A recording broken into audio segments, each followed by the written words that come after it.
Good morning, everyone. It's a great pleasure to have you back in now the second series of this lecture series, which is called One by One. After completing Soils, where we met five eminent people who actually talked about very various diverse topics which we were looking at, which were academically and professionally very useful for us. After completing the two sessions for this, now we are looking at the next session for this lecture series, which is basically called Light Plus. The whole idea about this Light Plus was again to look at or call people who have been very strong in their fields and would share us ideas on platforms or like this where we can take it up professionally. Today we have the same format where we have three speakers followed by a question and answer series, and then there is a common discussion platform. There is a small lighting display at the back which we would all want you to look at, and there are these gentlemen who will explain you the entire product in totality.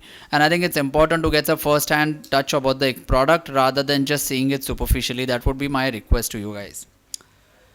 First, let me take the opportunity to introduce you the first speaker for today, Mr. Sandeep Basur. An electrical engineer by profession, he started his career as a lighting designer with Philips India and left after 6 years as the head of Philips Asia Pacific.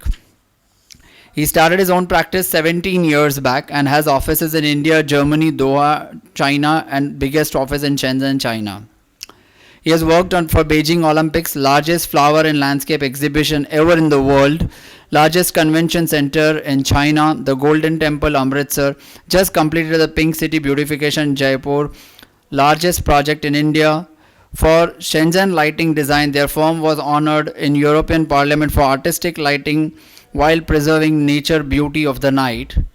And he sends this as a mail and says, I do hope this is okay to begin with.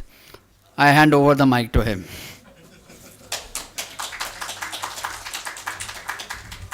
This is what we are going to discuss today. In my opinion, the one thing that matters the most in lighting design.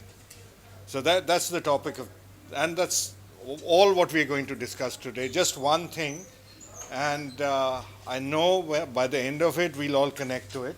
That's the whole idea. And we would like it to be a nice interactive session. Let me understand if you understand this question. Anybody who doesn't understand this question? Everybody understands the question.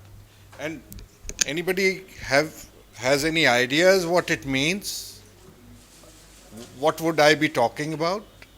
One thing that matters most in lighting design. What could it be? What could it be? Basically the light quality in terms of comforting the unit. Yes, that's a very good answer, very near what I thought it should be. What else? Achieving clarity to see what we want to see, like the light is not showing, it is that. So true, that's right. She said clarity and Bobby Bhai said comfort. What else could it be? Dark spaces. Oh, so wonderful, yes. Very important. Dark spaces for landscape, actually that is where you should start from. Choose your dark spaces. What else could it be? Actually, it is the light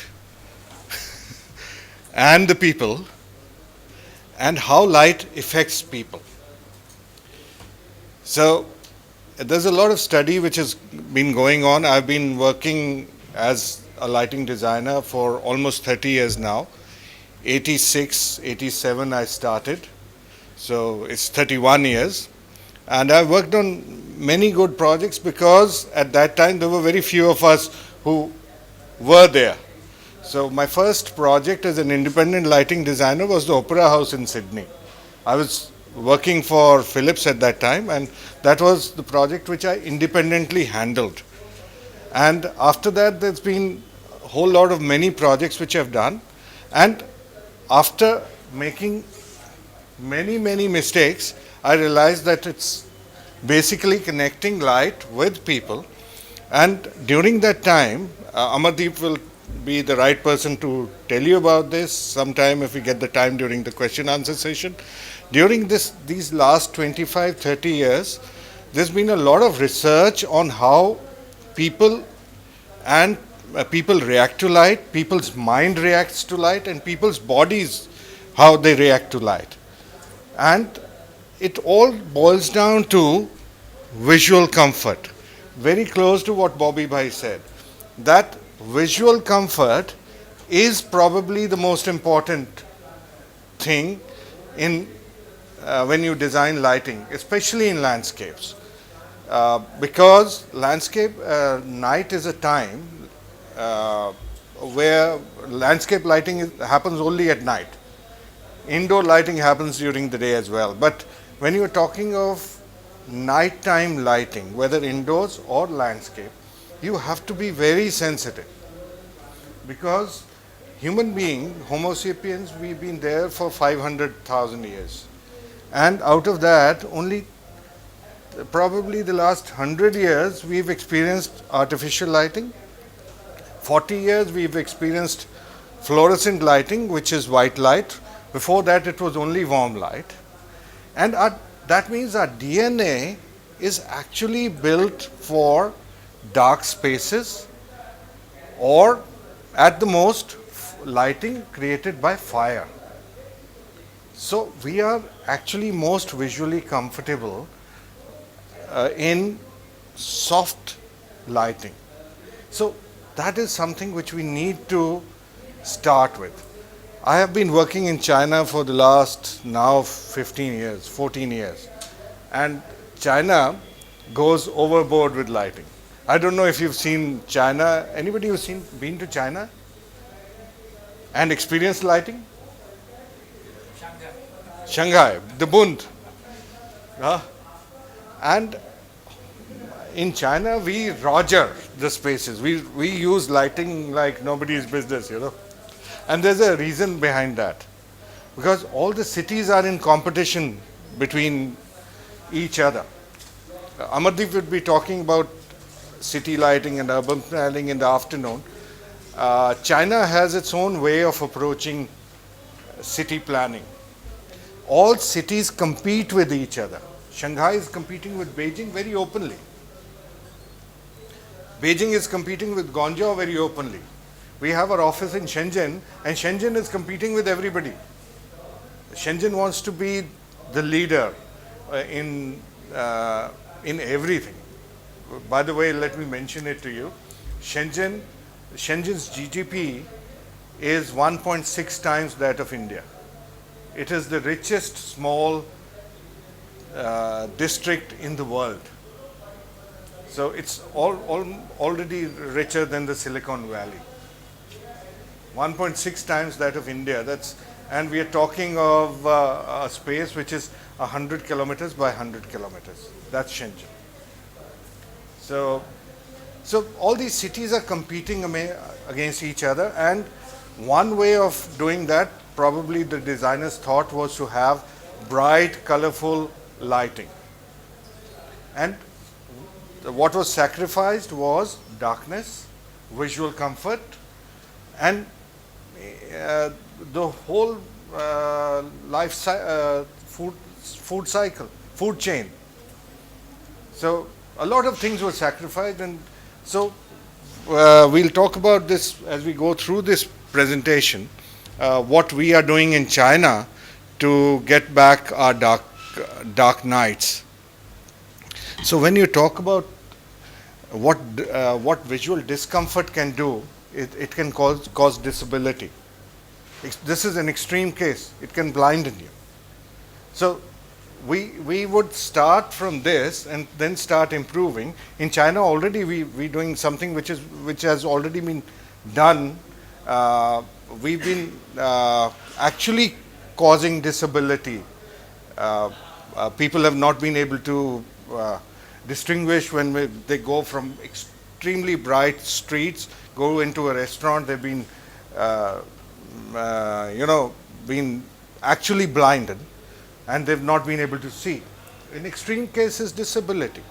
So we start from here and then discuss how we go to landscape spaces where we would where we should get best results, right? So I know everything okay, boss? All right. The first thing, like she said, respect darkness. That is first thing when you design lighting, especially for dark spaces. Respect darkness. I was brought up in the hills, and this is something very similar to what we experienced at night. We could read in this, and especially in winters when we would not have electricity for 15 days, बिजली चली गई अगर तो बर्फ पड़ी होती थी, and till the snow would thaw, there would be nothing which would be repaired, and we would be 15 days or 20 days without electricity. And we used to read in this moonlight, and we used to actually feel very lucky when when we would be moving away from the full moon towards the new moon, and when it would be waning away, अंधेरा हो जाता था तो रात को पढ़ना नहीं पड़ता था. That was the good thing. But on a full moon, actually we used to read, and we used to study for hours together, and that was really enough. And it was just 1, 2, or probably 3 lux we used to read. And that was perfect because the surroundings were dark. Why we were able to read in 3 lux was because our eyes were adjusted to dark surroundings. So it was enough. Probably take a break after half an hour, 45 minutes, and then start reading again. So actually lighting is such a relative thing. If it is dark, then you need very little light to highlight something. But if everything is illuminated, you keep on increasing, and then it starts a cycle, right? So respect darkness, like she said, is an extremely important thing when you do landscape lighting. Like you talked about visibility, right? Now it's the same picture, and when you have a glary thing with the same light, you're able to see that man there, and you're not able to see that person here. So some lights actually cause darkness. So you have to be sensitive to this. There are a lot of lights which we all use, which actually cause spread darkness in relative terms, and that's what we all are doing. We are guilty of using those lights for economic reasons or lack of awareness, and this is the kind of situation we expect. We want clear spaces.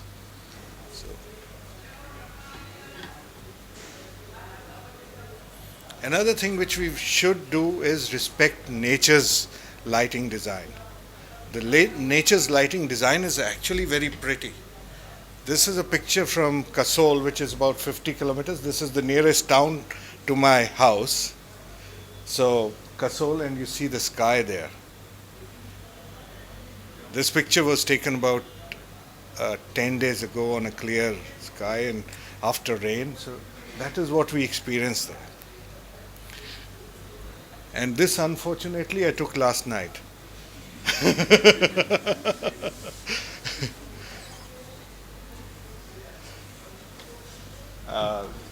No stars at all. We've lost a lot of landscape lighting, nature's landscape lighting here, and we call our riverfront very pretty. It is really very well done lighting. It's not bad, but we've sacrificed a lot. We've sacrificed this right up there, and for this, I don't know if it's worthwhile. It's really not worthwhile.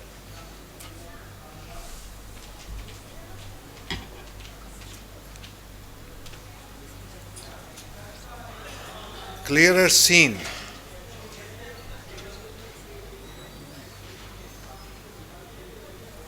when we talk about clearer scene, it actually means when you don't have glare, you see better, the visibility is better. These are Iguzini bollards. So we actually changed this. This is a project which we've done in South China, and we just changed the bollards, and the effect was phenomenal. The results were very nice. Again, this is a project in North China. Just change the bollards.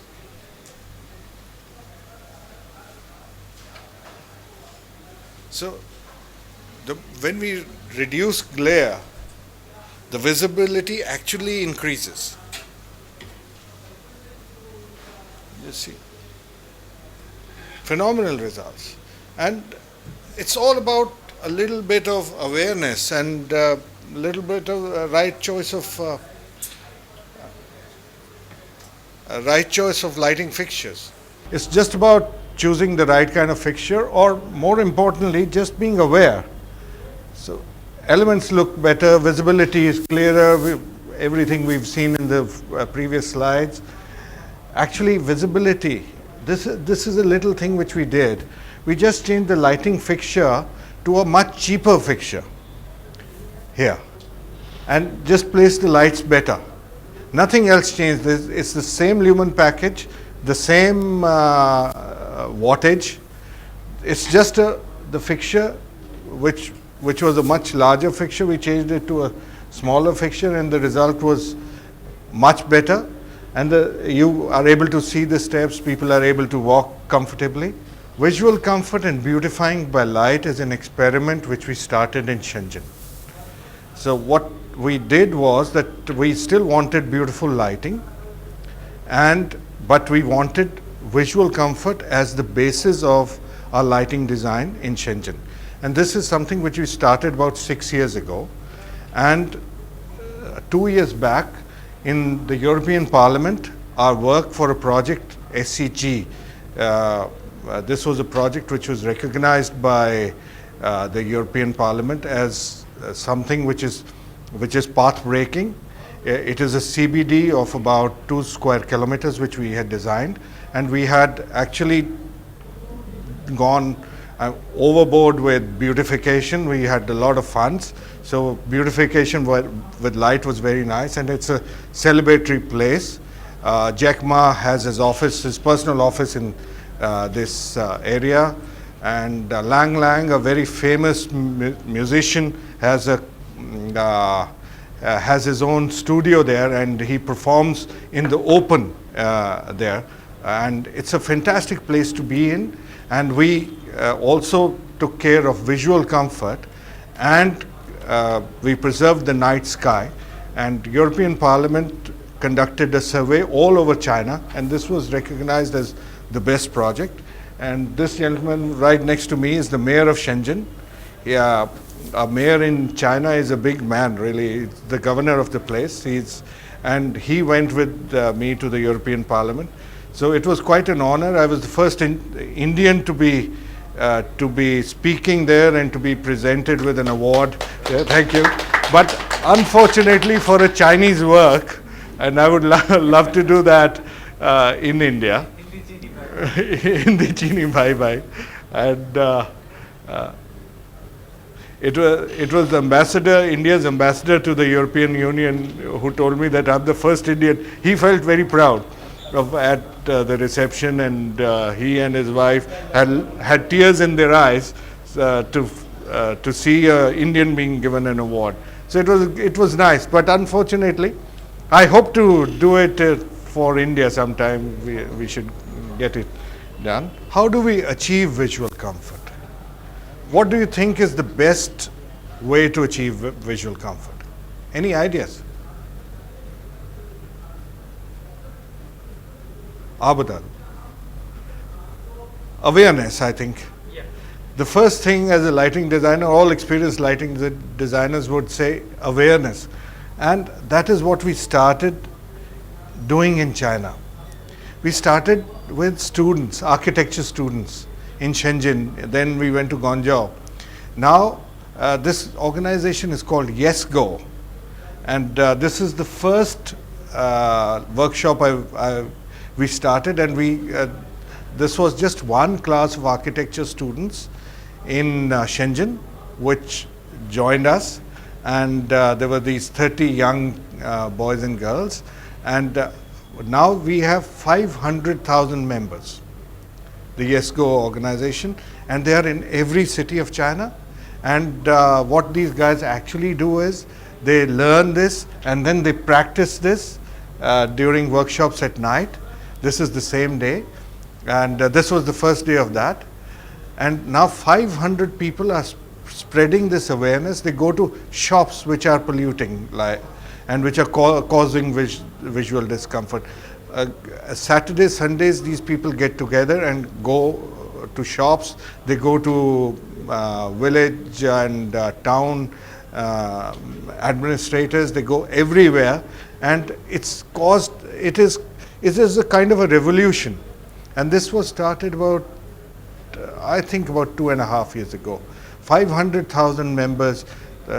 China is a big country, and probably the target there is to have 5 million people getting involved into this. And probably this is something which we could start from a very aware city like Ahmedabad. This is with a lot of respect and love. I invite you to get into this. Yeah. Just want to interrupt. We tried to do this in Udaipur. All the architects of Udaipur, we call this guerrilla lighting is also a word given to this. So we tried to aware the municipal corporations, because all the gates of Udaipur, which are the poles of Udaipur, were lighted very brightly, and the architectural features were not visible. So we told them to switch off the lights, and we will light it for you with the help of LED lamps, and tell them that with a very less wattage you can actually do a very enhanced level of lighting. Yeah. So we tried to do this in Udaipur. Right, that's fantastic. And this could be quite a revolution. And Ahmedabad, I actually count Ahmedabad as the trendsetter for architecture in India, in many ways, really. And this is something which can start here. And Bobby Bhai was mentioning about this when we were talking about 1 month ago about this. And now 500. This is something which is we can learn from. And they conduct these workshops. Now they're doing it on their own. I think every weekend a lot of lighting designers, a lot of architects in every city are conducting workshops for young children. And these children actually go around. They are the ones who are ambassadors. They go in a group, meet the mayor, meet everybody, meet shopkeepers, meet policemen. So it's a good thing, and they're saving so much energy. That's another thing which comes out of this. When you're bringing down lighting levels, you're using better lights, everything is happening. You're actually reducing the energy also. You're saving energy on a very large scale. And you're saving the beauty of the night, that is the actually USP. The people are actually telling them about how beautiful night can be without light pollution. And this is something which we could actually start here. So that's a good thing. I'm happy to learn that it's being done already. I'm guilty of spoiling a lot of sky in Jaipur.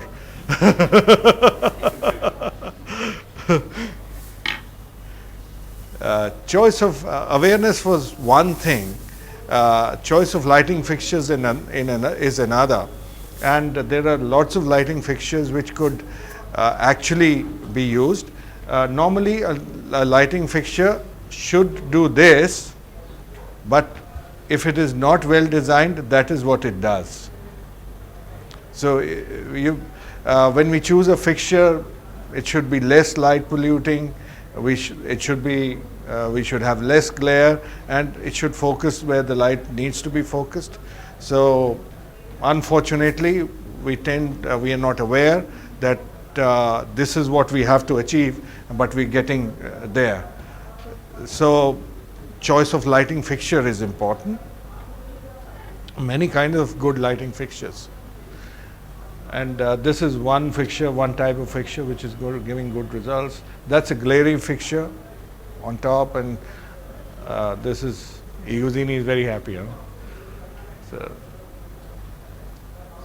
floodlights. This is probably what you were saying in Udaipur, that they're doing this. Floodlighting actually is something which is the most energy saving. Floodlighting, I love floodlighting, but it needs to be done very properly. In fact, one of the few of the best projects done in the world have been done only with floodlighting. It saves energy, it saves capital cost, it saves maintenance. You don't have to climb onto the building, you can do it from a distance. And now with LED, you actually have very precise floodlights. There's a lot of precision you can get from floodlights. And we've done some monuments in Delhi also, and we've done the Summer Palace with only floodlights.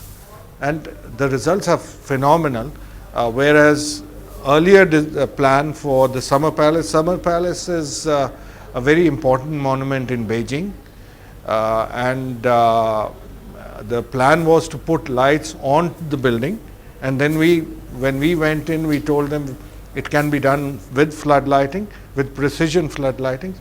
We were able to bring down the cost by 50%, and we saved the building from damage, and the number of luminaires from about 8,000 from the original plan was brought down to only 300, and we were able to achieve a result which was almost 90% of what was simulated with those 8,000 fittings with 300 luminaires.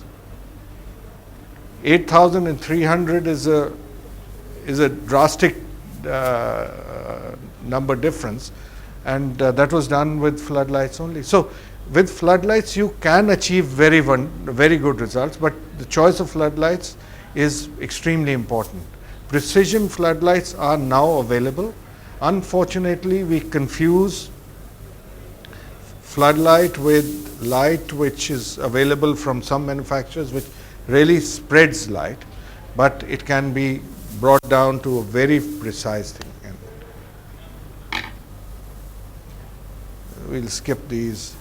These are choice of fixtures. If you see the result on the top, a similar street lighting at the bottom. These are not our projects. These are copied. So something like this is also possible. You could have shielded fixtures which create a nice light and shadow effect, something which we can see at the bottom, the fixture on the top. Of course, I think for that kind of an application, that may be a good idea to use that. Intensity of light.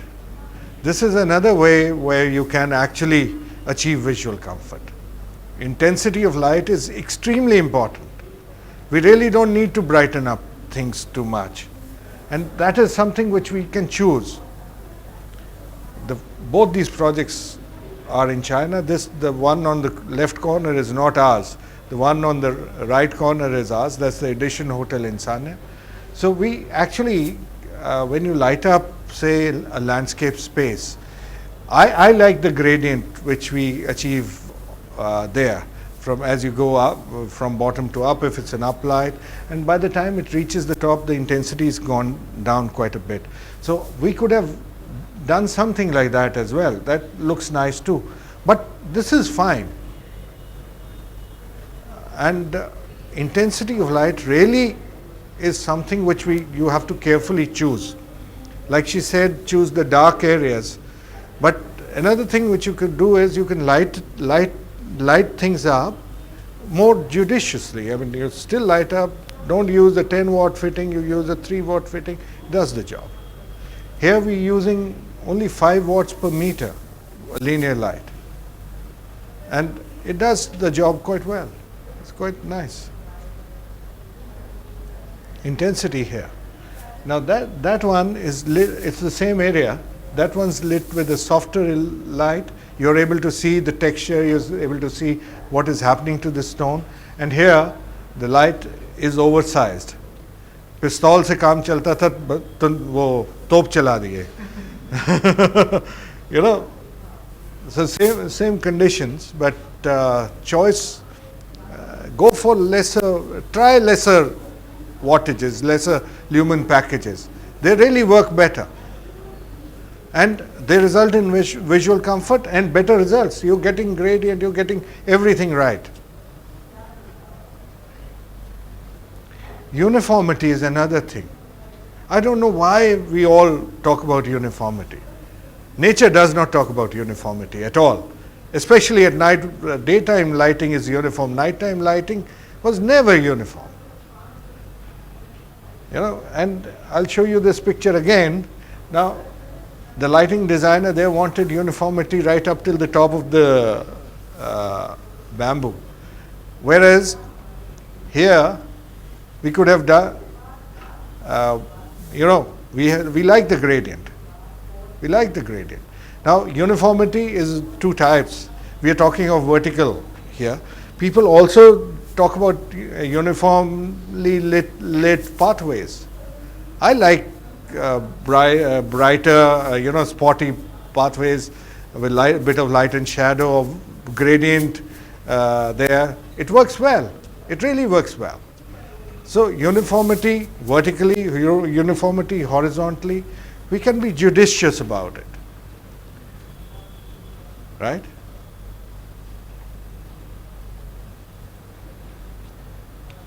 Again, like this is you have a dark patch, probably 100 meters of dark patch between illuminated spaces, and then the background, which is another illuminated space, and the dark area looks fine to me. But when you go there, there is enough light for people to move around. And at a lot of places we will make an attempt to light up that middle space between two highlighted points, and then reduce the value of the highlighted points. So this patchy lighting looks nice. You don't need to work on uniformity. Choose your dark areas, like we discussed earlier. Choose your dark areas. Placement of lighting fixtures. We are talking of visual comfort, right? When you talk about visual comfort, you have to be judicious about placing your lights. You can actually choose where you want to put your light. If you're aware where people are going to move around, you could actually choose where you want to put lights. You don't want light fixtures to hurt people's eyes, hit people's eyes. And this is something which is very easy to do. It requires common sense. It doesn't require, there's no science or no rocket science here. You just need to understand the drawing, you just need to understand the lighting fixture and the placement. This is a very judicious use of lighting fixtures, placement of lighting fixtures. They've been placed within the trees. There was a project which we were doing together in Gift City. This is something what we hope to achieve there. To actually, this was similar, right? So you could actually place your fixtures within judiciously. Now they've been placed within the trees. You don't see the fixtures. You're getting a very nice light and shadow effect here. Perfect. So, and visually very comfortable. And if you do something like that, in India we are always concerned about the cost, the value, the financial implication of using good quality fixtures. If you are judicious about placement of fixtures, you could actually, use fixtures which are not so expensive, which are not shielded, so it makes commercial sense. Right color of light. Right color of light also affects the visual comfort. When we talk about color, like we discussed earlier, human being was exposed to fire for about 500,000 years. It's only the last 40 years where we've experienced cool lighting. Our DNA has been adjusted to warm light. Now there is no debate on it. Earlier we used to debate what is the right color of light, right? So our DNA has already been set at a particular color. It's already been, researched, and people have set that on. Do you agree on this? Yeah. Thank you.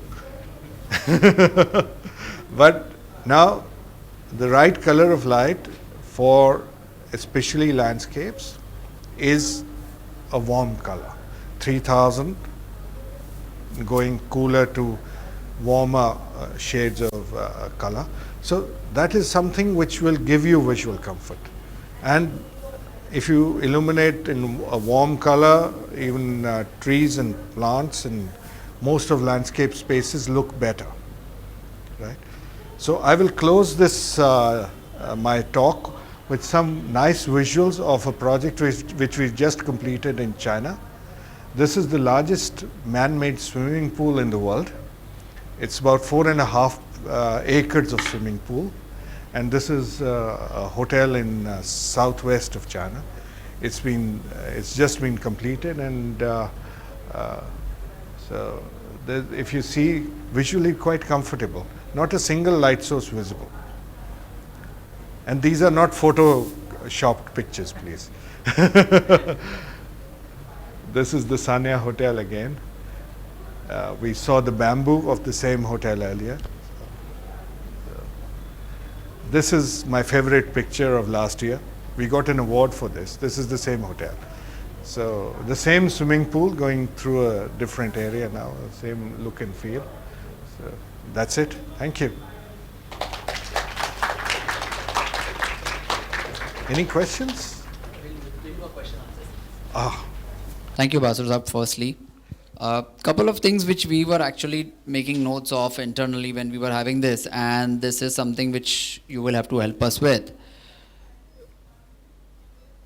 Please correct us if we are wrong. Basically, landscape, while it is a very old profession, it's very recently that people have started taking recognition of the profession, and I'm sure you're also facing the same thing, like you said, lighting in the last, 87 when you said you started work, and till to date, there has been a lot of time, but over the last 10 years, I would say that people have really started understanding and appreciating what lighting is all about. But what is their idea about lighting beyond aesthetics? Lighting beyond aesthetics, first of all, of course, lighting actually where it started from was security and safety. Security from animals and safety while you move around in the space. So you should be comfortably moving around. That is something where one starts from. Then the second thing is, now in a more recent time, we should be more aware when we beautify a space with light.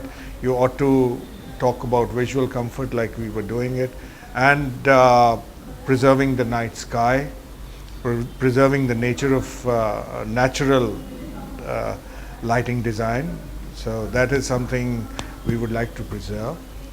Now people are already talking about the effect on plants and animals or insects of artificial landscape lighting. Plants are much healthier when they get rest at night. So the time for which you light up a landscape, that should also be judicially decided. So there are quite a few things now.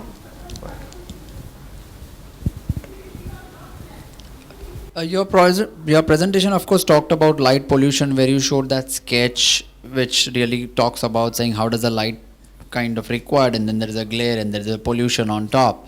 Are manufacturers in India addressing it? I mean, that's one question. And then I believe GRIA and LEED, of course, they have some credits for that fixture that reduces light pollution. Could you throw some light on that, please?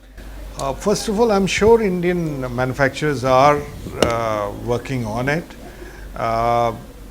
There are financial constraints because one thing I was discussing with an Indian manufacturer who understands all this very well, and we wanted fixtures for a particular project. The cost goes up, and people pay well for a European fixture, and when you say it is made in India, then the price goes down, the selling price goes down. So there are constraints, but people are aware, and people have already started working on it. Unfortunately, the larger companies are still to get onto this. The larger companies are still working on the cost thing, on the pricing thing, rather than the quality of light. The quality of light is still a matter of concern. But I'm sure the awareness is getting on, and what happened in China will happen in India as well very soon. When you have light fixtures, there are three types of light fixtures. One is a full cutoff angle. Okay? When you call a full cutoff angle light fixture, it means that whatever light that spills out in the atmosphere is completely cut off. So all the light that is there, it's light where it is needed. Then you have semi-cut-off light fixtures where you have most of the light that is coming in and some of the light which spills out. And then you have non-cut-off fixtures, which are the ones which a lot of the fixtures which we saw, the glary ones which are there. Now, it's a very simple science. And if manufacturers are educated about it, it's just I think a fraction of the cost that would go up. But it's only, and if it's done India is a country of mass. If it's everything done in a mass scale, then obviously the cost will come down. So it's just a matter of awareness, education amongst manufacturers, and we as designers have to put forward to all manufacturers saying that I need full cutoff light fixtures. So when we use the right terminology, they will themselves say, okay, these guys know what they're talking about, and we need to tell them that way. That's what it is. Let me add another example to what Amardeep was saying. A very simple thing, we all use spike lights for lighting up trees or something. Adding a snoot to a spike light is hardly anything, really, hardly a cost addition. 100 rupees. So now that is something which probably Indian manufacturers are, that's a lack of awareness. True. And once we all start demanding that, it will happen. So it probably, as designers, it has to start from here. And I think there's more volume of landscape designers than lighting designers. So if all landscape designers say, I want fixtures with a snoot, they will make sure that and it is a very small thing. Yeah. And that is something where we could start from. Very good. Could you just elaborate some things if you were to confront with yourself with a project which is, let's say, commercial vis-a-vis, I mean, very broadly. I mean, I know that it's a very long discussion, but just to kind of say that if something was to go towards heritage, where you just mentioned, and someone was doing a commercial, which you know for a fact, even if we may not like it, he wants or she wants to grow gaga about the project. And then there is something which is institutional, which is going to age over time. So how would lighting, I mean, what are the kind of starting points which someone should just debate? You see, very often as landscape architects also, when an architect says that a lighting consultant has to be on board, it happens ASAP. But when a landscape person says, I need a lighting consultant, so the answer is, Shana mate joiye. Okay, meaning because there's only 14 lights, but they don't understand that 14 lights are actually the project for the lifetime when you start using the space outdoors. Because at least talking about Ahmedabad, the space is only used outdoors in the evenings. So the idea was that if there are some points which we kind of debate when we talk about people saying that, this is the project and we have to introduce this person because I think he'll do wonders or she'll do wonders, and the reasons are for it are as like this. Is there something which you can help us with? I think when your starting point was when you talk about heritage and say a commercial property. Heritage, the differentiation is very clear. For a heritage property, normally you light up the building. That is the starting, or the heritage, whatever be the heritage. That is the starting point, and probably in most cases that's the ending point also. So the illumination levels are normally lower there, and the people go for just a visual delight. But in commercial places, utility of the space is very important. Lighting comes from various quarters, especially in malls or shopping areas which are opening out. So the shops also contribute to light. And on top of that, we also tend to light up the corridors. I normally avoid lighting up corridors where you have a shop opening into. But it's all about being a little more judicious about it. Heritage is very clear, it's soft and whatever. Another thing which is going to happen in India in a very big way is lighting up of public parks, which has not happened so far. That is something which people will need to be very, very careful about, because they are going to be large spaces. And when you talk about lighting up cities in the evening, I'm sure Amardeep is going to talk about this. So it's all about, I think it's all about awareness and implementing that awareness. Implementing would be the easier part. Being aware is the difficult. And in fact, that was one of my points, saying that, in your presentation you talked about lighting and human comfort, and we see a lot of discussions about, unsafe, unhealthy public spaces. How do you light it up? Because I was just trying to debate, and in our mind, saying that we actually always draw lighting plans saying center to center lights. Okay, and I'm telling you that's honest assessment, because that's the way our minds have been trained. But like you rightly said, in order to appreciate light, you need a lot of darkness. I mean, at least darkness, not a lot of darkness. But then when you showed that image about that sculpture being lit and the rest of it dark, then you can automatically correlate. Now I'm just trying to figure it out that, of course his presentation will talk about it, saying, then you rightly said what is the right kind of darkness, to what percentage is what the theory would be. And I think that's very, but then now taking lighting to a completely different level, what would lighting of entertainment spaces like Disneyland be? We are working on a similar project in China, and again talking about visual comfort. Now, if you see Disneyland in LA is extremely brightly lit. When you go to Hong Kong, it's now done. We've done a little part of that, and it's much softer. People are more aware. Las Vegas is another example where it's overlit, because every building is competing against each other. So here is where the regulators should come into play. They should specify this is the maximum lighting level for a billboard. That's the brightest thing, and that is where it starts from. When you make the rest of the areas bright, the billboard needs to be brighter. So if you start at the top, say at the billboard इससे bright नहीं होगा, then people would automatically start toning down the other things. And that is where you would see art as well. Light art is light and shadow. It's not light. So basically when you bring in art, go away from the science and bring in art and architecture, then it's light and shadow. Kabzi hai, light and shadow. Sure. And could you just talk about something like Orchard Street in Singapore has festive lightings, and almost like a month before it starts, before Christmas. So how would you actually look at that kind of lighting where lights are really celebrated? I mean, the whole street is actually enjoyed upon, and it's not brightly lit, it's very, very subtle, and very beautiful. So it really kind of brings in a celebration almost, because it's like a mood changer. Yes, okay, absolutely. Yeah. So I think, could you just tell us some examples which you may have done, or something which you think that we should be looking at also, because it's sometimes important to actually address projects also, that when you come back to your place, whether it's come back to work and then leaving from work, it's a point of where you start celebrating it. How does lighting help in that? I'll give you an example. We've just completed the Golden Temple in Amritsar, and it was supposed to be lit up only white. We have RGBW there.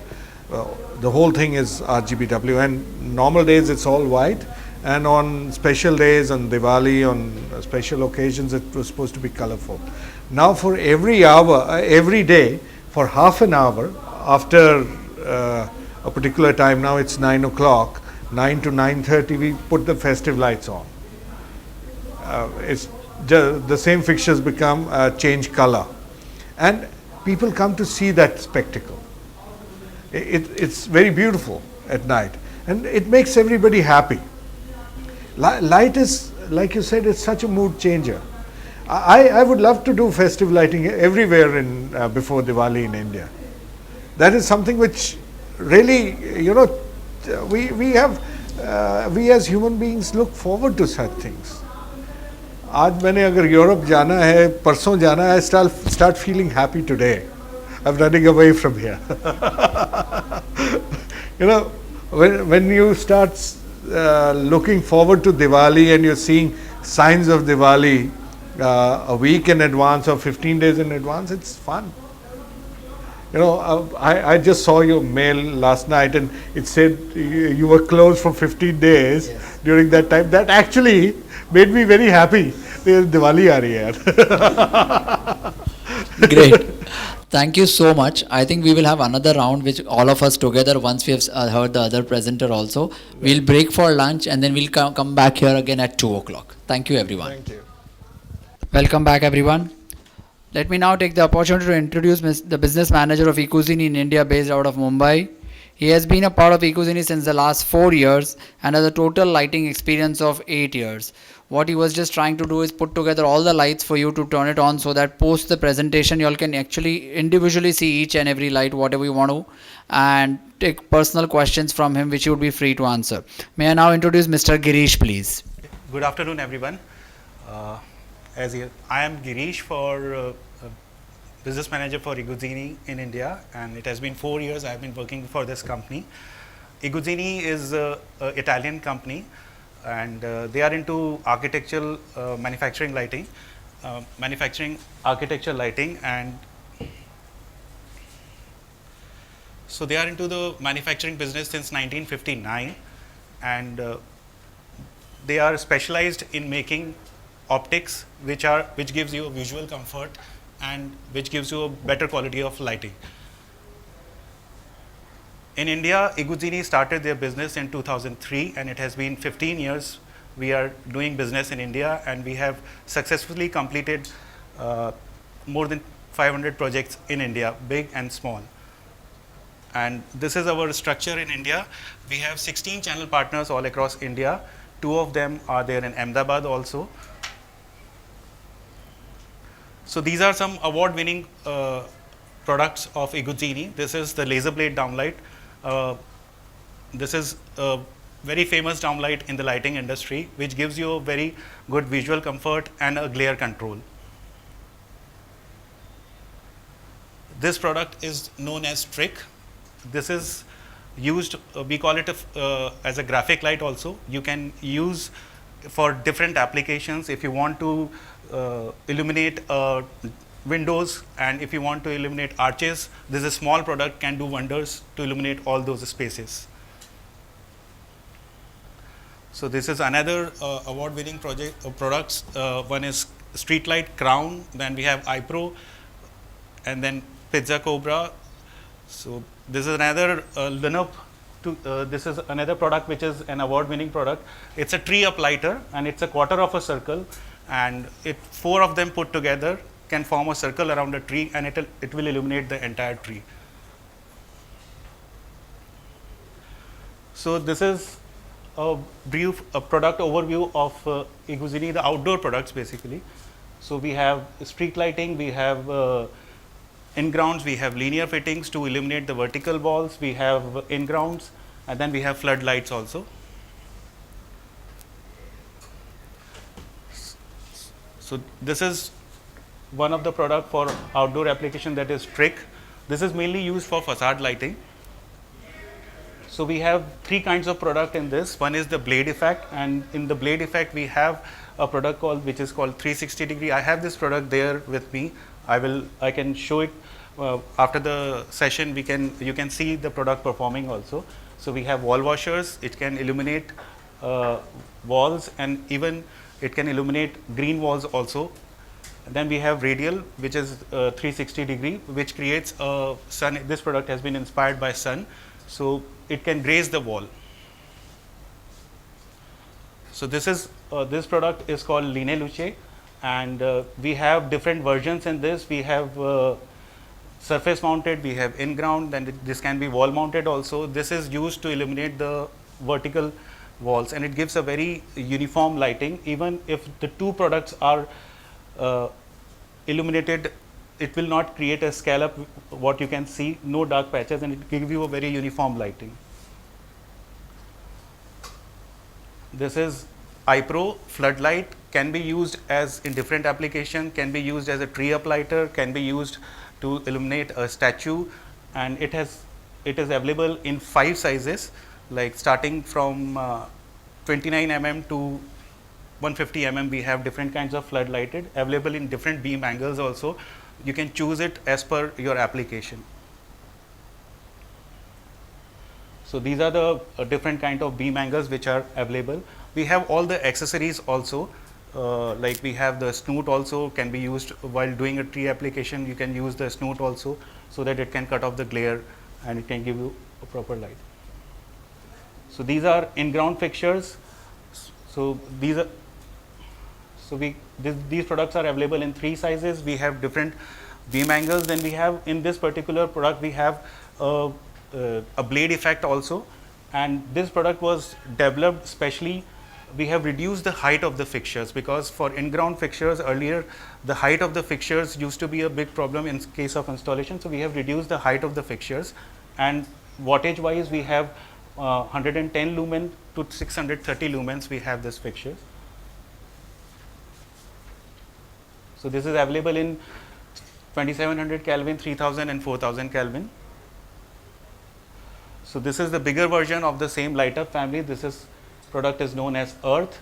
So for bigger spaces we have bigger lumen output available in this product, and this product is also available with adjustable optics. You don't have to take out the fixture you don't have to uninstall the fixture to adjust the optics. You can adjust the optics from outside also.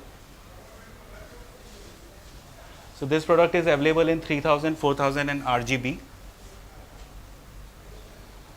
So this is a fixture, street light fixture. In street light also we have different optics available.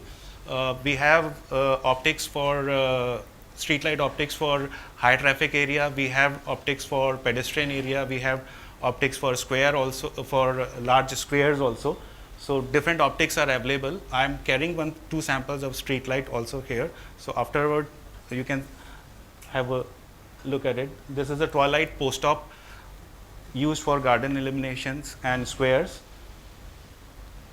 This is Lavinia. This is a very highly professional street light. We have these street lights can give you about 12,000 lumen output also. This is Ivy Bullard. This is available in round and square shape, and it's available in 3 sizes. And mainly in Bullard, our Bullards are very efficient. Like spacing in our Bullard, you can go up to 9 to 15 meters depending on the applications, what kind of applications you are looking at. And then we have different accessories also. You can use it as a 180 degree illumination also, and you can use it as a 360 degree illumination also. This is another Bullard which is called Lender, and this is also available in 3 sizes. This is newly launched Palco in-out floodlights, available in from 100 lumen output to 6000 lumen outputs. This is Walkie. This is used for illuminating the pathways, and all available in 3 sizes. So this is one special product. This is a tree thing, and this is Albero. This product is called Albero, and this can illuminate area of 25 square meters. One tree can easily illuminate a 25 square meter. This is another product especially developed to light up a square. This is La Veneria, and this can cover up to 40 meters, 40 square meters of one product. Can. This is a special product called Taifa. These are all single individual sticks, and these are IK rated and used for normally outdoor products. So we have our experience center in Delhi, and you are all welcome to visit that. We have divided this experience into two parts. These are two dark rooms. One is interiors and one is outdoors. So you can even, if you want to experience the outdoor lighting, you don't have to wait till night. You can visit in daytime also, and you can experience the fixtures performing their application wise. So these are some project reference what we have done in India. This is the Leela Palace, Udaipur. We have done the landscaping lighting over there. We have done the interiors also. This is Hayat, Delhi. Rambagh Palace, Jaipur. We have done the entire facade lighting and entire landscape lighting. This was done a couple of years. So all these are conventional lamps. These are basically not LEDs, but now this project is being refurbished, and now we are supplying LED products over there. This is in NCR. We have done the Adventure Island Cyber Hub. If you have been to Gurgaon, this is a very happening place. We have done the entire space lighting, general lighting for this project. Unitech Mall, Embassy Boulevard, Bangalore. These are very high-end villas. This is an ongoing project, and we are doing the interior as well as the landscape area lighting also. Golf Link Parks, Software Park, Fortis Gurgaon, Singapore High Commission. So these are Delhi monuments. This we did it at the time of Commonwealth Games. There were 12 monuments in Delhi. We had done the illuminations for them. This is Ambedkar Park in Lucknow. Street lighting again in Lucknow. This is the UP Secretariat. Last year we completed this project. We have done the facade lighting for the UP Secretariat. This is the Magnolias in Gurgaon. It's a residential thing, and all the tree uplighting was done with Eguzini products only. There is a small video presentation which there is a street in Italy, and we have done the street lighting over there. So I would like to present that, and you can see and the kind of uniformity we can achieve in those in the project.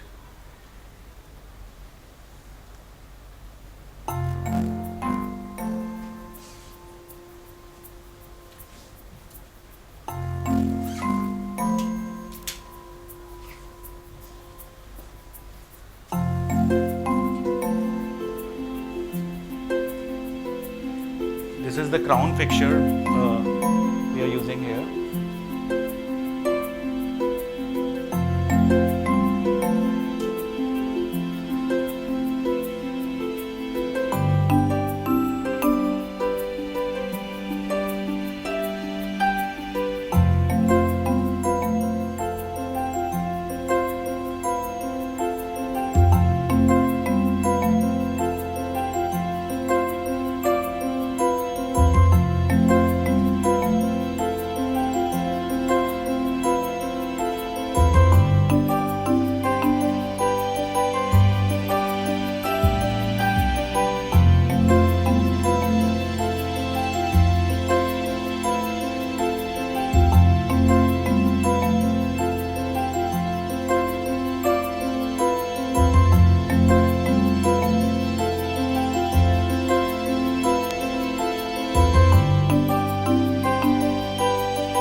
After the session, I would like to invite you, please do see the samples. You can touch them, you can feel them, and you can see them working also. Thanks a lot. Now I would like to call upon Dr. Amardeep Dugar, a trained architect and advocate for all elements of lighting design, education and research. Mr. Dugar founded the lighting research and design based on these elements. After completing his master's degree in architectural lighting from University of Mismar, Germany, he pursued a PhD from Victoria University in New Zealand to solidify his academic and professional leadership role into a career at high level. Most of his time is actually spent unselfishly in organizing light workshops, a series of practical hands-on educational lighting installations, workshops and professionals and students throughout the universities of India. These workshops have been conducted he has been able to conduct 8 workshops in Bangalore, Chandigarh, Chennai, Delhi, Hyderabad, Kochi, Mumbai, and of course we are now looking at the whole idea of trying to do it in Ahmedabad also. In total, more than about 1500 students and 90 lighting professionals have participated and benefited from these events. Please, I would all like you to request, put your hands together to invite Dr. Amardeep, please. Thank you. I'd just like to bring the attention back to the last question which was put forward by our moderator. He said, is there any way we could have some kind of event lighting, and how lighting can be a part of the whole social infrastructure. I would like to show you a YouTube video of a company called Moment Factory based in Canada. They conducted a lighting installation within a forest, and it's called Foresta Lumina. Foresta in French is forest and lumina is light, and it's a very interesting process they went through to create a forest with this. Le parc de la Gorge de Quaticook a contacté Moment Factory pour développer un parcours multimédia qui permettait au parc de la Gorge d'augmenter le nombre de visiteurs, d'offrir une nouvelle destination touristique en pleine forêt la nuit.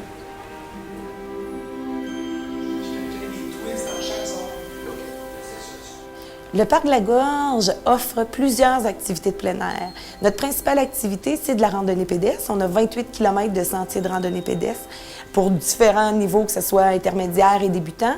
Durant la saison estivale, 100 000 visiteurs par année. Notre objectif était de garder plus longtemps, de transformer la clientèle excursionniste en clientèle touristique. Donc, ils dorment au moins une nuit pour après profiter de l'ensemble de la région. Donc, de faire profiter la région de toute la clientèle qui vient au parc de la Gorge, dans le fond.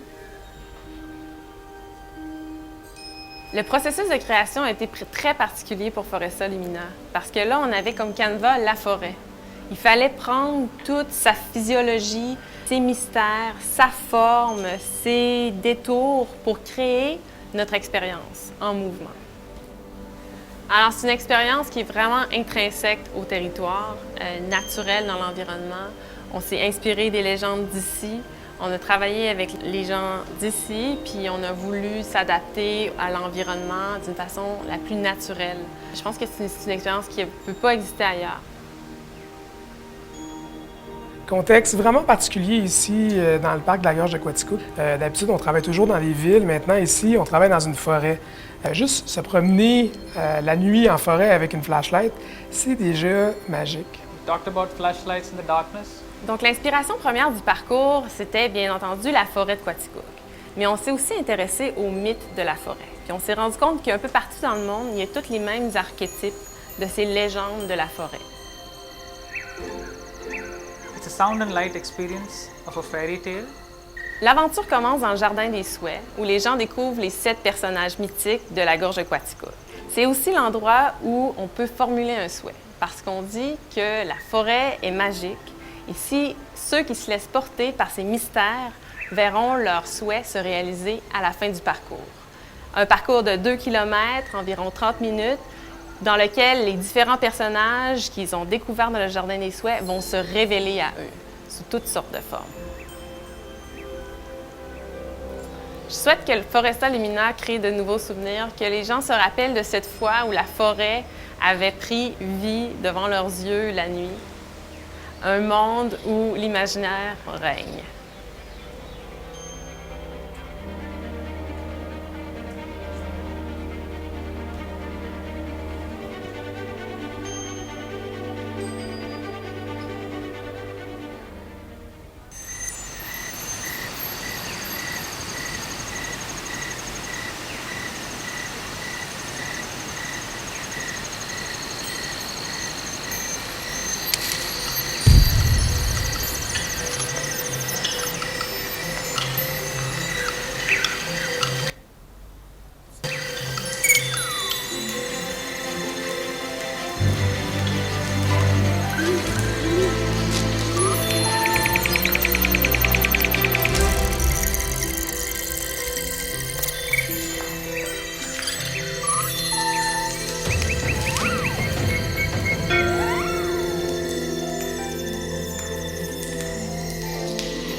So that's just a bit of a trailer of what is possible with lighting. Now they've added the other element of sound and a whole bunch of experience and interaction design. So that's where it is. So when I was invited to be a speaker by our moderator here, I just had one condition. I said I would like to taste the kachi dabeli. So I was supposed to be the first speaker, but then my kachi dabeli hadn't arrived. So I said I'm not going to speak unless I have that. So they had to get it, and I had that for lunch. So now my lecture was transferred. Now I've had my kachi dabeli. I'm happy to speak, and I've been promised that I'm going to be able to take some kachi dabeli home, so that next time they don't have to invite me. I can just come like that for the speaker. So we've had a very interesting and intriguing session in the morning where Mr. Basur had spoken about the basics of lighting as to what visual comfort is. I want to take landscape lighting into another bigger level. I'm only not going to be talking about landscape. I want to take it to an urban scale, because as landscape architects, we are not only designing smaller gardens or smaller parks, we are probably becoming a part of a bigger whole where whatever little micro spaces we design become a part of a larger whole, which is called the urban design. So I'm going to be looking at urban design as a complete whole, where landscape lighting becomes a part of that whole, and how important landscapes are in that design. Now the aim of this lecture is to explore urban lighting through a few bunch of best practices, and then we'll identify key components of a successful landscape plan. Now, I like to mention that this lecture is based on a master thesis by a student from Canada, from the Queen's University in Ontario. She had written a very interesting thesis, and during one of these Google searches I read the entire thesis. I was so inspired by it. I thought it would be great to transform this entire thesis into a lecture for landscape lighting, on urban lighting. So moving over, it's structured in the sense we talk a little bit of introduction about urban lighting. We look at the problem areas of urban lighting, and then a few key questions that as designers that we have to raise when we're looking at landscape and urban design lighting. And then we look at a few methods for answering these questions, and finally we arrive at a few conclusions. Now, what is urban lighting? The definition of urban lighting is public and private luminaires that directly or indirectly illuminate public spaces. Now, if you look at this image, what are the different luminaires or light fixtures that are there involved? One are the park benches. Now you have a few light fixtures which are integrated with the park benches, and then you have those red luminaires lighting up the entire walkway. So those are part of the public luminaires. But if you look right behind, there's a building, and you have a light fixtures that are integrated as part of the facade. They are actually private luminaires because they belong to the building owner. But when you look at a overall public realm, that light is spilling onto that public area also, so they also become a part of that urban lighting element. So it's not just the public light fixtures with the street or the landscape lighting which is there, it's also each and every private building or a landscape area that would spill light onto the public area becomes a part of that urban realm. So that's why when you're designing urban lighting, each of these have to be taken into consideration, whether it's a private light, private park or private residence whose light is spilling onto it, and the overall realm of public lighting. Now the objective of urban lighting firstly is to provide safe and secure environment for people. Now that is a Harvard University campus. There are kids playing at night, there's a mom which is taking the kid out for a walk. The entire area is illuminated, and we talked about visual comfort. And there's no point, there's no light fixture which is glary light fixture, everything is integrated and cleaner into the atmosphere. And people are part of that lighting. So lighting becomes a part of the furniture and people become a part of that light. So it creates a safe and secure environment. Secondly, it's also about creating safe routes for cyclists, pedestrians. Now, every time we mention public urban lighting, the biggest connotation people have is street lighting.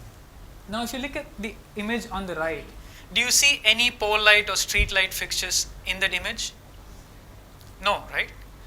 Whatever light fixture is there is seamlessly, cleanly integrated into the architectural elements.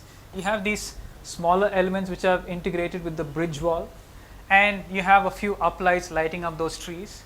But what is important is there's enough light for anybody to safely and navigate that entire street and reach their destination where they have to reach.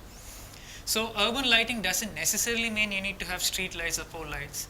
Urban lighting can be a very seamless integration into the overall architectural landscape of the space. Urban lighting also, the objective is to facilitate extended use of parks, open areas and sports facilities. Sandeep ji was talking in his lecture that a park, it doesn't mean does it have to be uniformly lit. You see that pathway there, it has shades of brightness, shades of darkness, and that's what creates the visual interest in that park.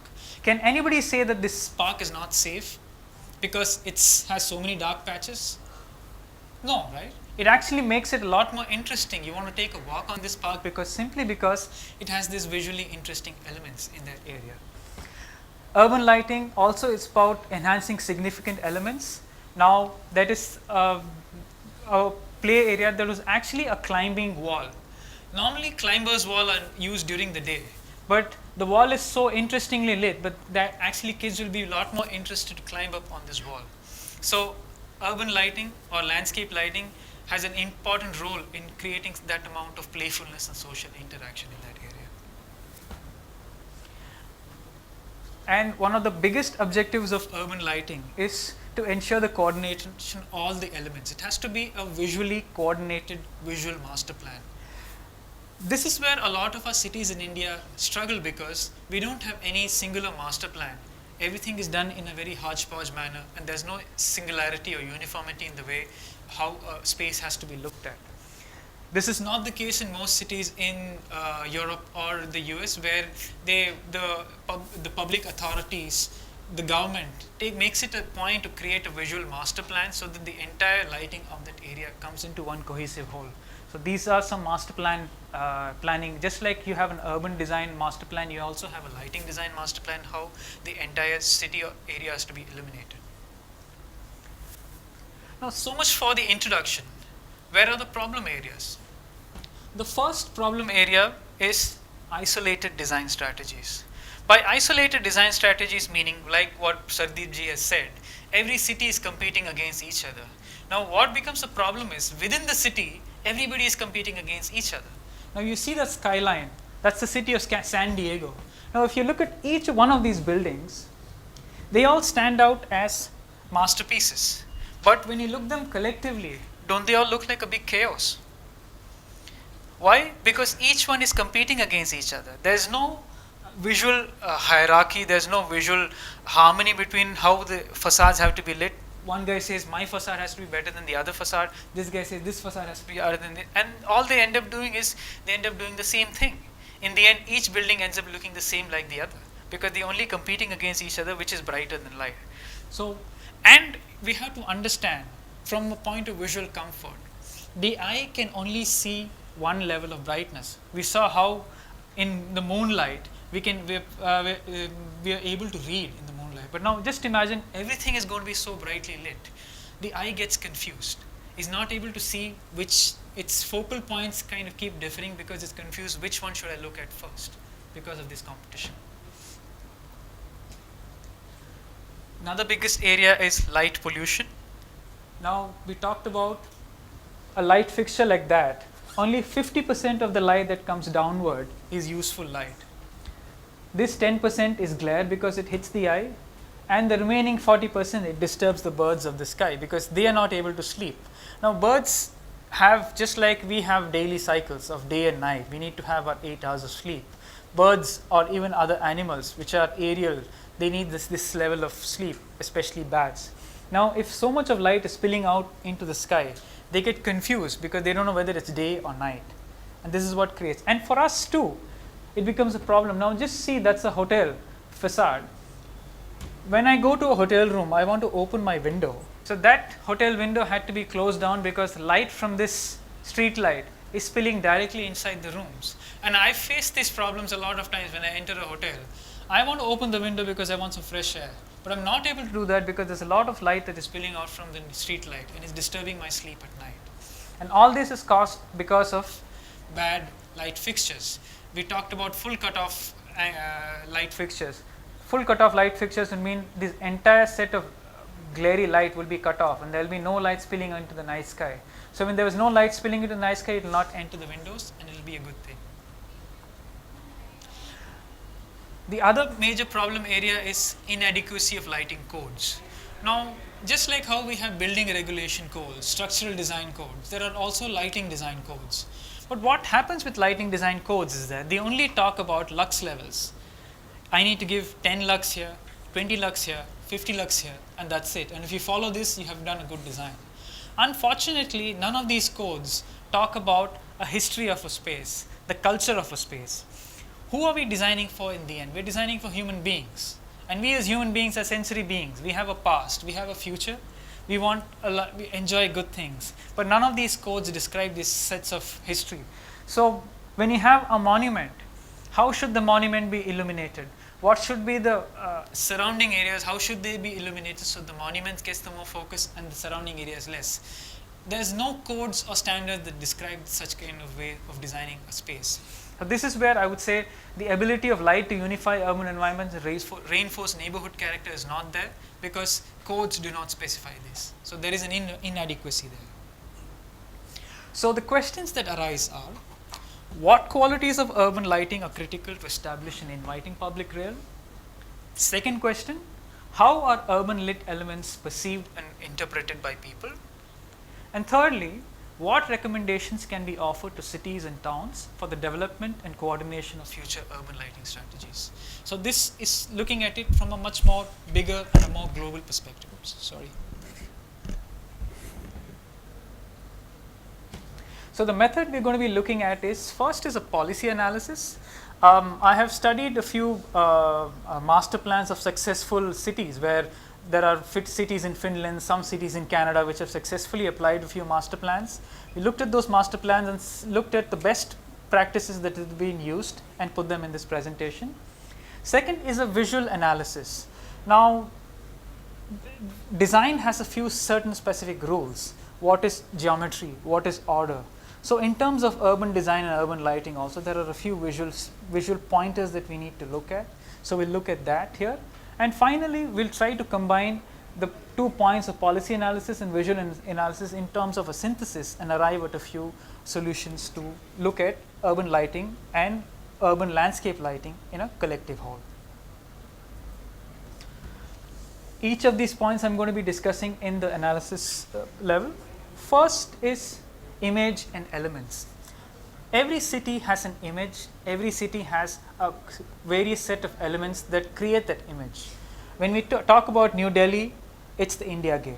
We talk about Mumbai, we call the Gateway of India because Moment you see Gateway of India, the moment you see Eiffel Tower, what do you relate that with? Paris, right? So each and every city has an identity, each and every city has its image, and what is key for lighting is to light up that city, light up the image of that city, so that people can relate. The moment they enter that place and they see that, I'm in Paris, I'm in Delhi. So that's the way you create in terms of lighting. Now this is the Dome Tower in a city called Utrecht in Netherlands. The idea of this is that this is the only tallest tower in this city, in this small town. I won't even call it a city, it's a small town. They did not have any skyscrapers. So the only skyscraper was this church tower. And when the lighting designers were brought on board, the brief that was given by the municipal council of the city or the town was that try to make an identity so that the moment when people enter this space, they will only identify this time at a nighttime image of this dome tower. So that's how this thing is illuminated. Now we talked about flood lighting. Just have a look at the second image. Now this tower was famous for its arches.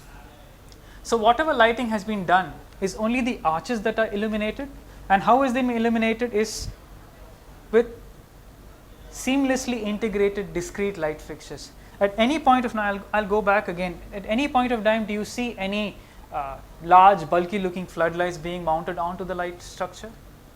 No. And there is no bright light or facade light which is glaring coming onto the structure? No. Still, this structure is illuminated at night in a very discreet, in a very subtle manner.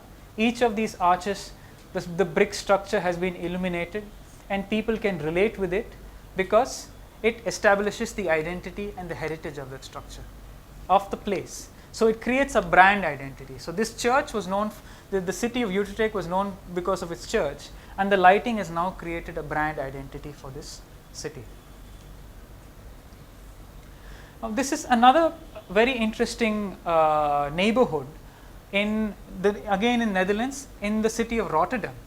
Now Rotterdam, this project is called Broken Light because it was created in a very broken area. This neighborhood was in one of the most ugliest neighborhood of Rotterdam.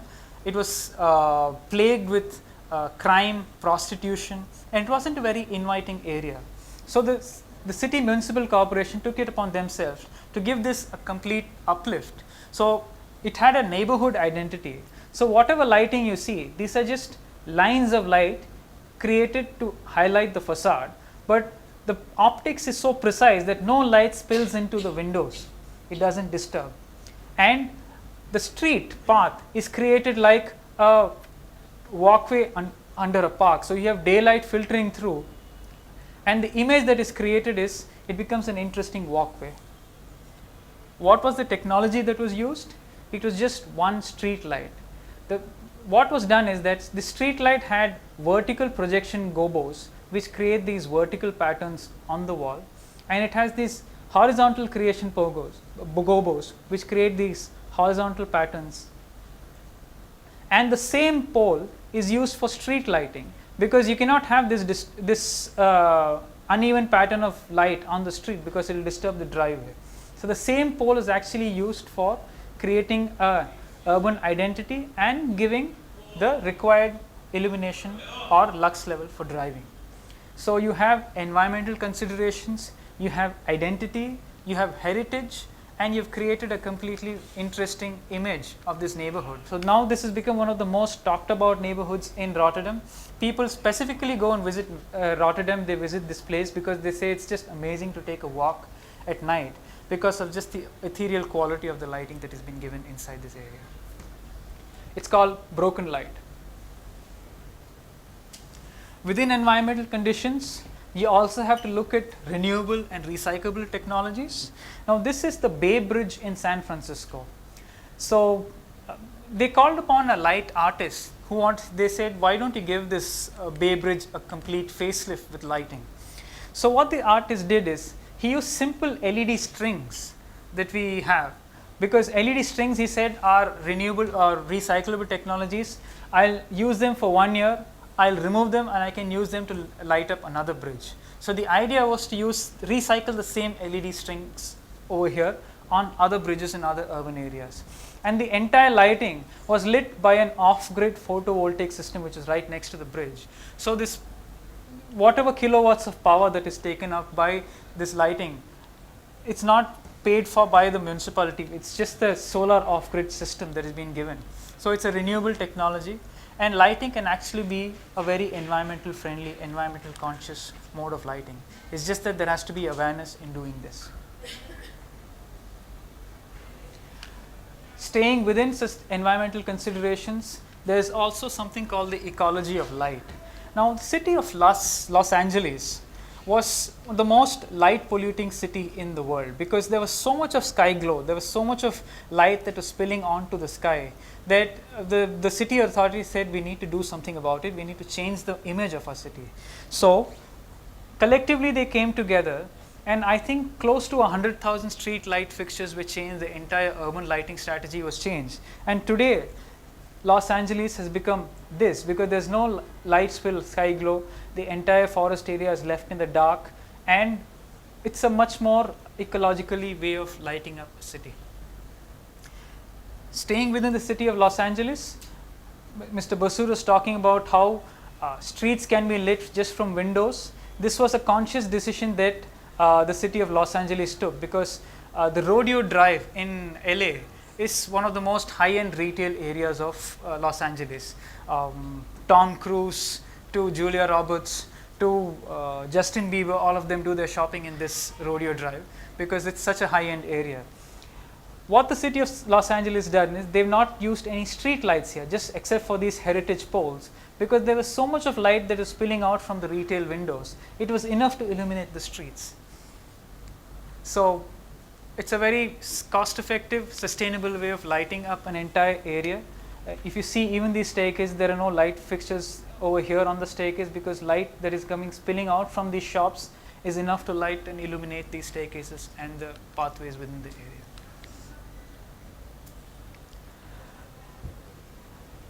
At a policy level, what one has to look at is sky glow, overlighting, and glare. We talked about street light fixtures. The effective amount of light is only that. So if you had a full cutoff light fixture, it will give you light only where it is wanted. A semi cutoff light fixture may have a glare zone where you have somebody looking up into the light fixture here, the light will cause some amount of glare. And then when you have a non cutoff light, it will end up spilling out into the residences and neighborhood areas, and that is what you call light trespass. So that definitely has to be cut off. That it will be good to cut it off, and this would be the ideal way of lighting up an area where you have full cutoff light fixtures. Now you see the same street which has been illuminated with a non cutoff light fixture. There's so much of light that is spilling out onto the sky, and this is with a full cutoff light fixture where you have only light coming onto the road when there's no, so you can still see a little bit of the sky here. You don't see the sky there. You don't see the stars maybe because it's overcast, but that's the difference between these two images. Shadows, darkness, and mystery. They are an important aspect of any landscape area, be it a park, be it an open space.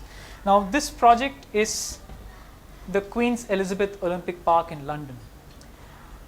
The lighting designers consciously made a decision that whatever light is going to be done is only going to create a pattern of the light filtering through the leaves and creates a shadow pattern on the pathway. So it's like walking through a dense rainforest on a sunny day. What do you see in a dense rainforest? There's only sunlight which is filtering through these windows, and it creates this light and shadow patterns within the area, and it's only the trees that are illuminated. Now only to create focal points to tell where the seats are, only those focal points are illuminated because if somebody is taking a walk and wants to take a break, those areas are illuminated. But if you see, rest of the remaining areas are in a very darkened area. That's what it is. Contrasting dark and lighted places. Now this is a park in Finland which had its own water body, and the lighting has been done such that the light does not spill into the water because it would disturb the fishes. So whatever lighting has been done at a very low level, so that people can actually see what is going around, and it will not spill into the water body area. The same thing here. These light fixtures are actually projection. It creates a pattern of water on the lawn, but if you notice the trees behind, none of the trees are illuminated, so that it doesn't disturb any of the birds or the animal life which is there in the area. So apart from creating an interesting space and a safe route for people to park, the lighting is being done in such a way that it doesn't disturb any of the flora and the fauna inside the park. Sarvdeep ji's project. But this has been done in a completely different manner, because when you create urban lighting, you also have to consider color, sound, motion and art, because light art is now becoming the in thing. We saw the example of Foresta Lumina, where it's treading the boundaries of lighting design and also into light art and projection mapping. So this is the city of Sydney. Every year it conducts an art festival called Vivid Sydney. So for a period of 1.5 months or 2 months, all the key monuments or key buildings within the city of Sydney are illuminated in a very interesting and a very dynamic manner, so that it creates a kind of a tourist attraction. It encourages something called nocturnal tourism. So people from all over Australia, from New Zealand visit Sydney, so that during that time it encourages the tourism on that area, and the whole place is a vivid projection of light and art. One of the art installations in Sydney is called the Aspire. Now the artist deliberately chose an underpass, because an underpass is generally known to be a very unattractive space, and in these unattractive spaces you find ghettos, you find drug addicts, abuse and all kinds of dirty things happening. So the artist deliberately chose this area to create his or her light art installation, because the idea was when people are driving down and they see something interesting there, they will get attracted. Hey, there's something interesting happening. So they go about, park their car, they go visit the place, and these art installations are actually tactile. You can actually touch and feel them. So it becomes a part of the overall scheme, because we as human beings, we are sensory beings. When we see something nice, we want to go ahead and touch it. We want to taste good food. We want to have everything which pleases to our senses. So the idea was the whole thing is a sensory experience right under an underpass, so that with light, an underpass is created into a much more interesting and a more socially interactive space. Tunnels can be very scary. Tunnels are not the most attractive areas, but this was changed in London. The idea was the ceiling was created into an interactive art installation, and there would be about minimal amount of lighting when the tunnel is empty. But the moment there's some amount of activity within the tunnel, there are sensors that are placed right next to these light fixtures. The idea is the entire tunnel has a kind of dynamic projection of light, so that somebody who is walking past would not feel scared, would actually feel great about walking under this tunnel. So an unattractive tunnel becomes an attractive urban area just by some interactive lighting. So when it's empty, it is still not very scary, but when people start walking past it, it becomes a more interactive. So it responds to your movements. So it almost like the city is speaking to you, the city is trying to interact with you. So the idea is use light as a kind of interactive medium between urban citizens and the city. Within safety and connectivity, what is important is to make it more pedestrian friendly. Now this is another bridge called the Infinity Bridge in UK. The entire bridge is illuminated in blue light, but the moment a pedestrian walks past it, the white light tends to follow that till the end of it. So the idea is the bridge is trying to speak to you, communicate with you and interact with you. So at a very pedestrian level, the city is communicating on a one-on-one basis. So that also adds to that interactivity of that city and the interactivity of that space of that city. At a policy level, what is important is collaboration, innovation, research and monitoring. Now there is an organization in France called LUCI, which is a city people light kind of an organization. And what LUCI is trying to do is trying to bring together all the cities in the world who want to create a nighttime identity, nighttime image for their cities to be a part of this, become a member of Luci, so that they have an interactive forum where city councils, municipal heads, urban designers, lighting designers come together and discuss at a policy level how can they improve the image of their own city, and to make it more interactive, make it more attractive at night, and create the nighttime image of this city. So that is something which has to be taken into consideration in our country, in our context, because there are so many cities now going towards the smart city concepts, and being a part of this Lighting Urban Community International, Luci, it will be the next step for smart cities. As part of this collaboration, I was part of this small town called Alingsås in Sweden. What Alingsås does every year is conducts these lighting workshops, and it involves private organizations like the Alingsås Power Community to sponsor it. So every night for every year for one month, the entire city is transformed into this kind of a light art installation, and students and designers are involved. So all these installations are created by students of architecture, students of urban design. They come together and try to say how we can beautify the city by night using light. And this is the similar kind of model that I've been trying to follow and been very successful. In the last couple of years, we've done this in college campuses, but now slowly we want to take it to a bigger level, an urban level, where we can try and light up older monuments, city parks and squares, so that the general public would also come and see what lighting can do to that space. Now the second method is a visual analysis. Every time you look at an urban design, what is the point of looking at it is singularity. By singularity meaning, when you have a building, it has to be visible as a singular whole.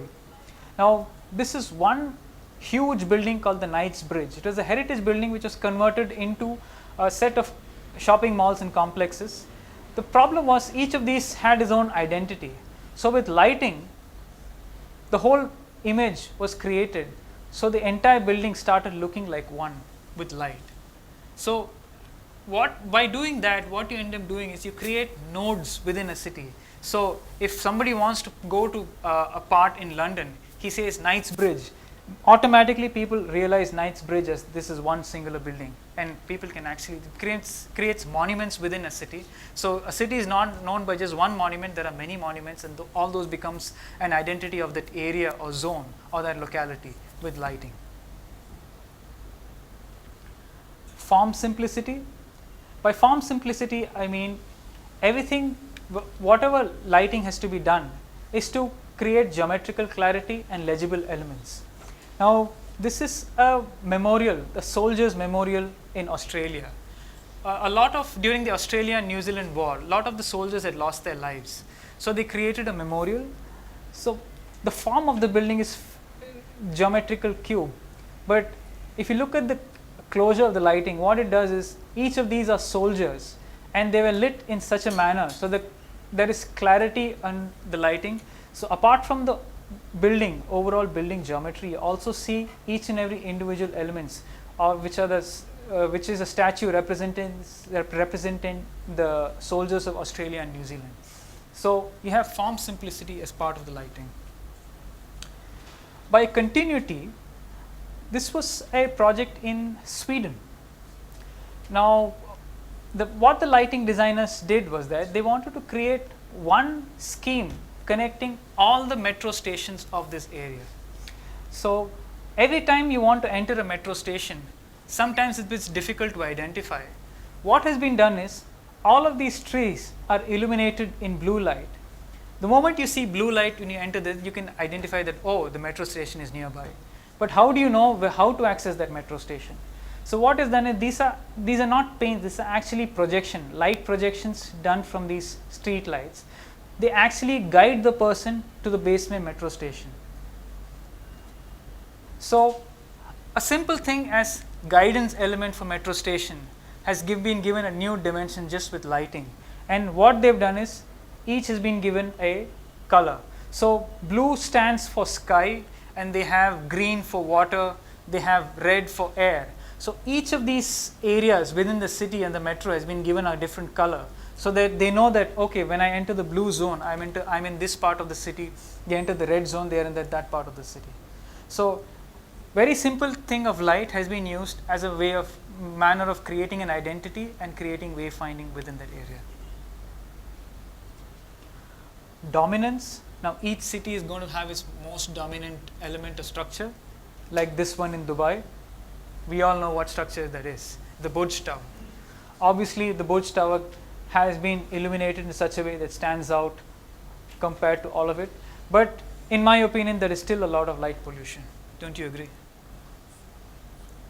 Because again the problem here is each of these buildings is competing against each other. Now this one is trying to compete against that. No way it can do that. Better apni औकात समझ लो. Why are you trying to compete? So this has a problem. Now clarity of joint. Now each city has a node, has a roundabout, and then it has a bridge connecting that. So while you're driving down in that area, it'll be great if you know which part you're entering. So this bridge has been illuminated in such a way because it connects two cities, and on this side it's the Helsinki, and the other side there's another city of Finland. I can't recall the name of this. This being the most important node and joint and connection between this has been illuminated, so that the moment person is driving near the vicinity of the riverfront, he knows that, okay, this is the point where interface between that city. I need to take a turn to the right so that I can enter that part of the city. So you have high visibility of the nodes and the seams and the joints. So you have a clarity of the joint.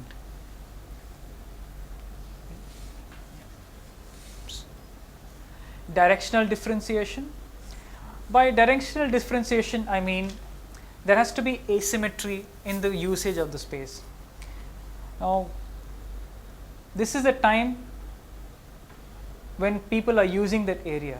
So whatever lighting has been done, the integrated lighting creates one uniform space. But at times when this whole walkway is not being used, just to create visual interest, this whole lighting takes a different color changing dimension, so that people who are not walking past would get attracted and then try to walk onto this area. Same thing to this street light. When the street is not being used, it has one color, but the moment there are more people using that area, it changes a different color. So the idea is the city is interacting with you, the city square is interacting with you, and it shows you what the density of that area is depending upon the usage of the people in that area. So it's a kind of a graph which shows how much of usage is being used. Light is being used as a usage pattern here. By visual scope, I mean how well can you penetrate through a space. Now this was a development project again in Australia. So it was one linear street which was redeveloped, and the lighting was designed for this. Now if you look at the elements, each of these elements is in a very linear manner, which kind of connects this from that end to that. So there is no disturbing light fixture which stops this connection between the top, from the stop to the end. So this entire thing is connected just with these linear light elements. So you have a visual scope. The moment you enter this street, you know the only way out is to walk past to enter that area. So again, light creates a visual line of direction and wayfinding. Motion awareness. Now light has to reinforce and clarify and develop the interpretation of direction and slope inside an area, because especially in landscape you will have different types of terrain, you will have different type of topographies involved, and how can light enhance that motion. This was a bridge inside a park which was connecting, we were walking over a lake. It had a very nice sleek kind of a motion. Now instead of putting any kind of light fixtures on the pole, what has been done is miniature light fixtures have been integrated in between these railings. So the lighting actually reinforces the motion of the bridge in a very sleek kind of a curve. So it's a clean way of lighting. The entire park is in darkness, only this bridge is illuminated, and even this bridge, the light that is there does not disturb any of the surrounding environments. It's a very clean way of lighting. Time series. Now, in our city, there is nothing called time. But then, if you go to the Middle East, especially during the season of Ramadan, the position of the moon and the time has a very important role. So now this is the Grand Mosque in Abu Dhabi. The lighting concept and design in such a way that on a full moon night, the entire mosque is bathed in white color, and as the period of Ramadan happens, the moon goes into a half moon. It takes a bluish color, and when it's a new moon, when the moon is completely disappeared, it takes a dark blue color. So lighting actually resonates with the culture and the functions that are there, because Ramadan is probably one of the most important festivals in the Middle East, considering the Islamic backgrounds.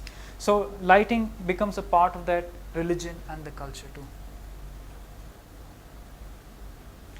Name and meanings. By name and meanings mean sometimes there are some visual connotations of cities. Now this is the country of Azerbaijan, the city of Baku and country of Azerbaijan. Now Azerbaijan is a country where people worship the fire, and there are a lot of volcanic fires that happen in that. So fire plays a very important role in that area. So the entire building is designed in the shape of fire, and the lighting that is being done is such that it gives a image of a flame that is being growing within that. So lighting can have a religious tone too. Apart from that, it has a very visual kind of a tone in those areas. So synthesizing these two observations, first is monitor and evaluate existing lighting strategies, because what we have to understand is, now this is the city of Los Angeles in 2002. Just see the amount of light pollution that is coming out from these sodium vapor lamps, completely spilling out into the sky. You're not even able to see the sky. It's the same city 10 years later. Light pollution has been cut down by almost 80%. Energy consumption has been cut down by 63%. And the city is a lot more prouder to be a part of this, because they've reduced the amount of light spillage that is coming into the sky. And it so happened that one night in Los Angeles, there was a complete power outage. So everything went dark. And when people walked out and they saw the stars, they thought, what is this phenomena? Because they're never used to seeing stars. So that's when this awareness came that we need to really cut down our light pollution into these areas. So what is it important is to evaluate the effects of lighting in nocturnal landscape and end users, is to promote a positive public perception of lighting, and then to acquire a deeper understanding of lighting installations to strengthen what lighting can do to that space. Next is to seek opportunities for planned additional lighting. Now this is the King's Cross station in London. Now this is one of the most busiest stations in this heart of London, and it was literally difficult to do any kind of an intervention in terms of lighting. But the city authorities said we really need to do, because this being the most important station, we need to do something about it. So the lighting consultant worked out an overall scheme of lighting for this entire square. Now that is a visual drawing of that scheme, and this is the actual installation, how it was done. So it's very important that whatever the lighting consultant conceptualizes and presents to the client is able to realize in the same manner. So you utilize lighting improvements as a cost-effective and environmentally sustainable solution, and then you continue to your commitment to the public realm. So it didn't happen in one year or 2 years. It was a collective effort for a period of, I think, 5 years, and each one of these interventions that were designed were realized in a phase-by-phase manner, so that it doesn't disturb the overall sustainability of the environment. Explore innovative luminaire technologies. I just talked about this city in Sweden where they had these blue-red concepts. It's the same extension of that. So you saw the image was that. So people could see the metro station on that side, but people who are walking past over here, they could see this metro station by these projections. And these projections are just simple gobo projectors which are mounted on street lights, and they create this interesting pattern. So people, when they walk past into the metro station, they go into this area. And even these roundabouts were illuminated in the same color, because this blue was in the same zone as that. So instead of being an ugly roundabout, the street lights itself were used as projection mappers, and a projection was created on the roundabout to show that they've entered the water area of the city.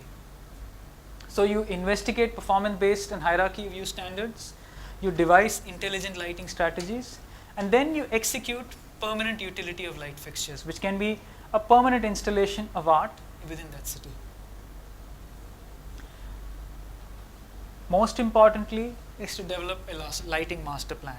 Now all these interventions cannot happen in as fragmented interventions. They have to be planned and conceived and conceptualized right at the planning stage. So this has to be done, a lighting designer or a lighting planner has to be involved into the city planning project right at the start of the project. So along with the mayor, along with the urban planner, a lighting designer has to be involved in that design project, so that the entire scheme that comes out is a cohesive whole.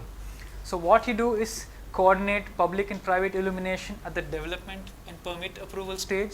Now this was the city riverfront planning of the city of Putrajaya in Malaysia. Now Malaysia being a very Islam dominated country, it had a lot of these religious buildings within the waterfront. So the lighting design of these individual buildings was planned right at the start of the planning stage, so it would not look like something which is input as an afterthought at the end of the project. So that's where, and what they do is use lighting to build neighborhood character and reinforce the coherent image of the city. How I wish they had done this for the city of Ahmedabad too, because when I drove past, I saw there was a lot of riverfront work that has happened, but we need a little bit more coordinated effort like that for our city. And finally, the conclusion I would like to have is urban lighting is a viable tool. What it does, it improves the urban livability, economic vitality, and perception of public security. What it can do is, darkness is not viewed as a problem but as an opportunity for innovation. We just saw how dark spaces can be very interesting. Use art as a performance criteria for creating an attractive and livable city. And finally, urban development should be beyond the local mandate, because it has to involve the people who are there inside this area. In closing, I'd like to share this. This is actually an underpass in Australia. Can you guess what the lighting is or where the lighting is coming from? There's no light in the ceiling. You see these lines of light here? These are buried light fixtures illuminating the top of the ceiling and whatever is the diffuse illumination inside it. What happens is, when you put lights in the ceiling, you're not able to look up and the ceiling looks much lower and it causes glare. So you're already entering an underpass, and you feel a lot more claustrophobic when you're inside it, because the whole ceiling looks a little bit more lower. So what the lighting designer has done is, when you light up the ceiling, a lighter ceiling gives the appearance of the ceiling is much higher, so you don't have the claustrophobic feeling when you're driving past the underpass. Thank you.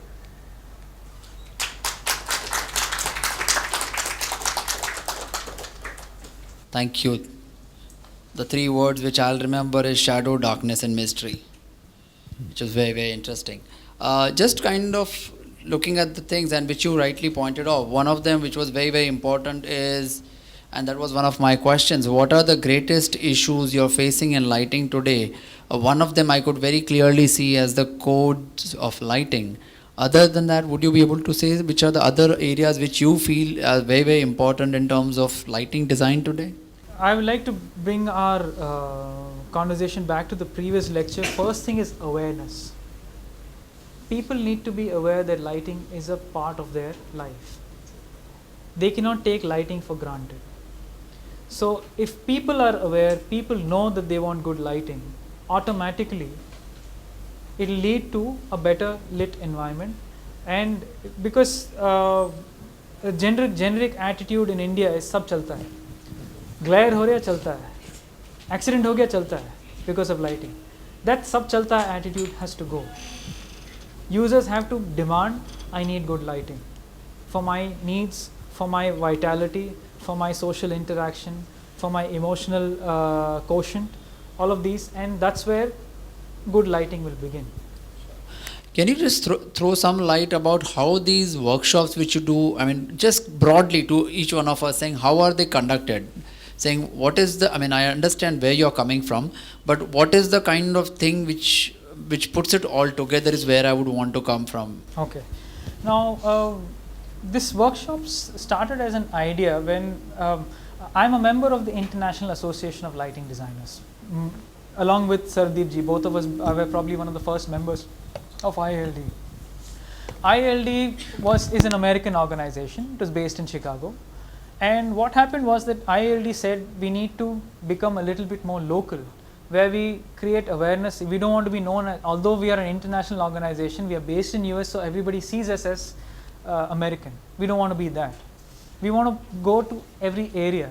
So they gave us with a proposal that can you start an Indian chapter of the International Association of Lighting Designers. So I, as the coordinator of the Indian chapter, wanted to create a little bit more awareness about lighting. First thing was to bring lighting to the public domain. So we thought we'll conduct some installations within the city. When we approached city authorities that we want to light up this building, they said, "Hame kitna milega?" So, sir, we are doing some service. I said, service सब कोई करता है, but हमारा भी तो cut होना चाहिए. No, the usual stuff. It was not possible. There was too much of red tapeism. There was too much of bureaucracy that was happening.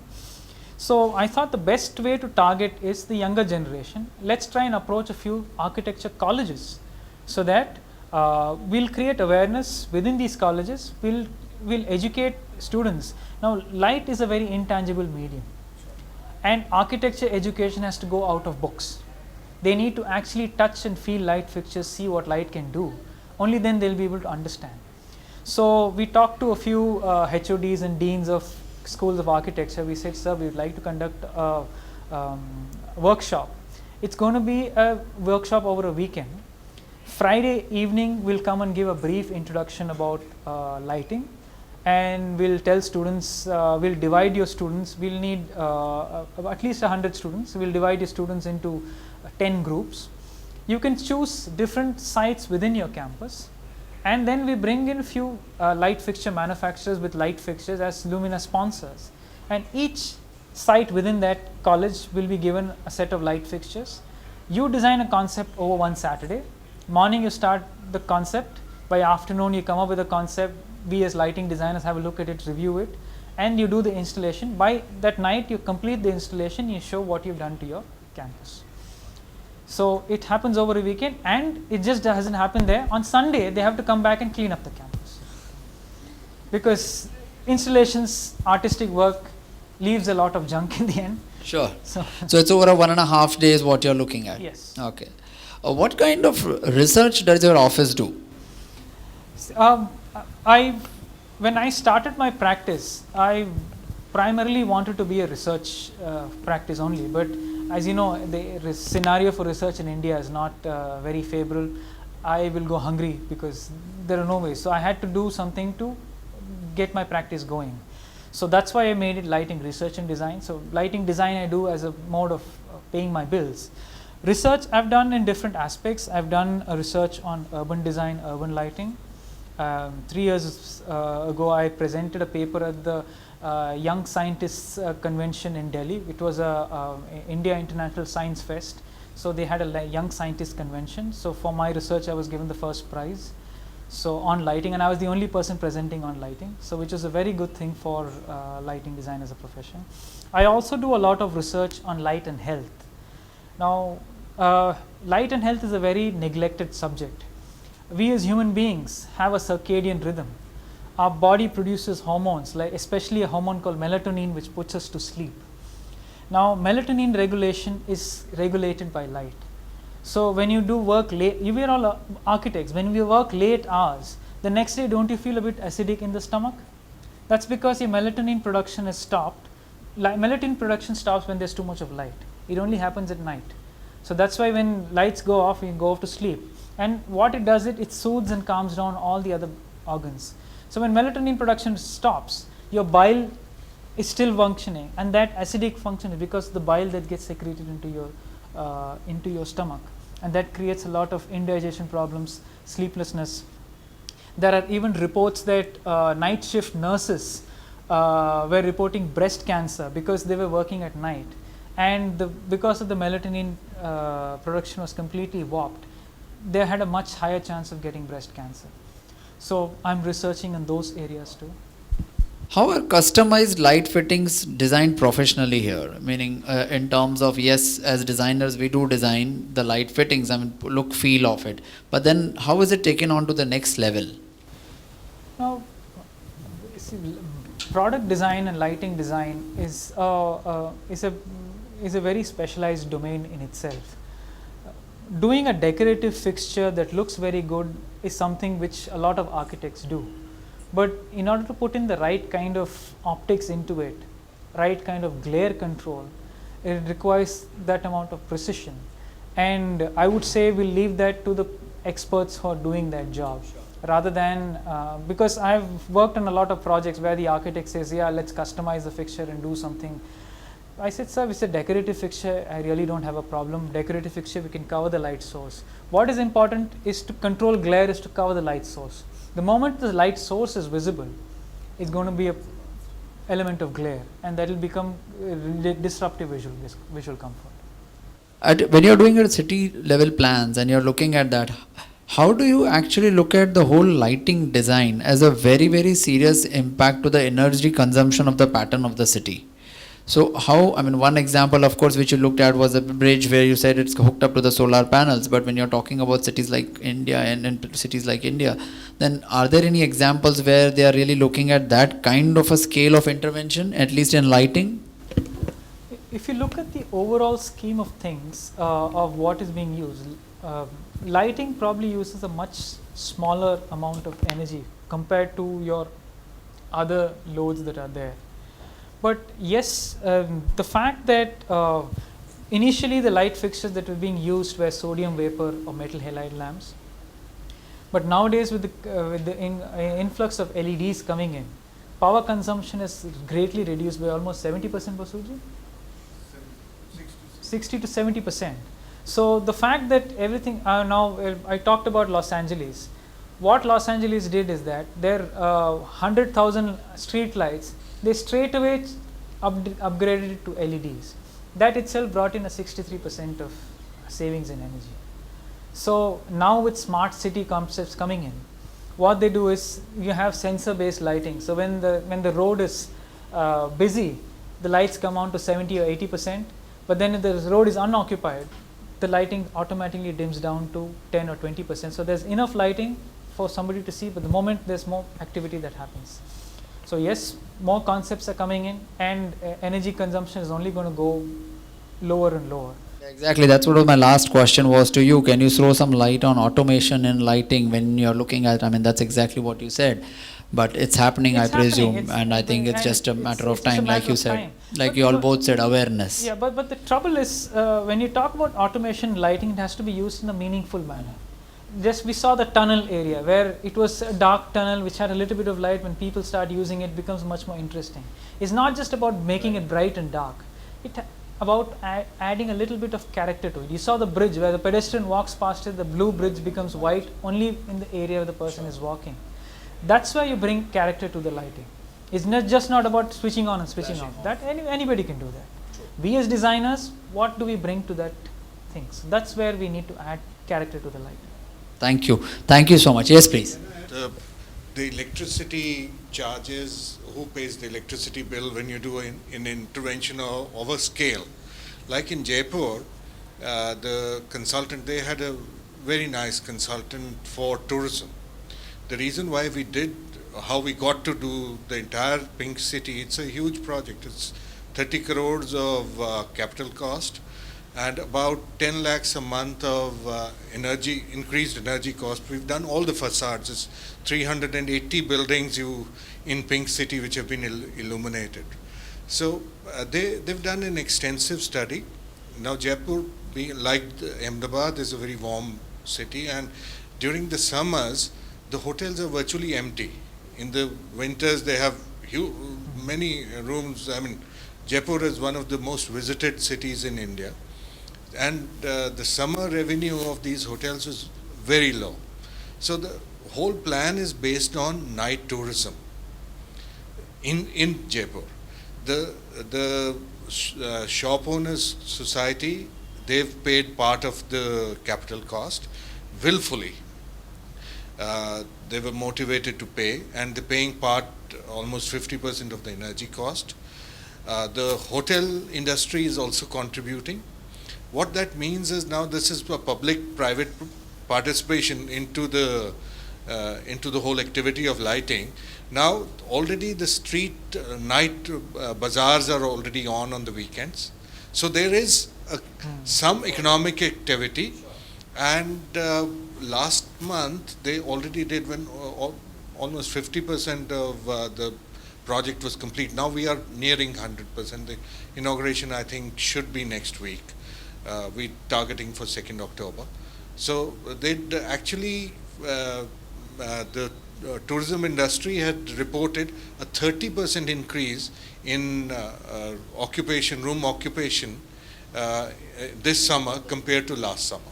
So at least 20% could be, put to the lighting effort. So there is a lot of a similar thing has happened in Amritsar as well. The footfall into the Golden Temple during the evening hours has trebled in the last 3 years, 3 times increase, which is phenomenal. So that's a huge impact which lighting can make. It has to be city. looked up as a cyclic economy. So when you bring in a couple of players, you're going to benefit, you're going to be benefiting, you're going to be benefiting, and you make it a collective effort. That's when it becomes a little bit more. Just like these workshops, students are benefiting, college is benefiting, the city is benefiting, we as lighting designers and the manufacturers. We told the manufacturers you don't have to pay any money. You are sponsors, you only bring your light fixers, bring your engineers, because they work with young architects, they get trained how to work with architects. So the workshop was successful because it was a kind of a one-on-one relation, and everybody else, it was a win-win situation for everyone. So that's what we need to apply in urban planning and urban lighting or landscape lighting too. Thank you so much. I will now like to call upon the earlier speakers also, and sir, please come on the stage, and I would like to open the questions to all the students and everyone present here so that they can ask their questions also. Anyone?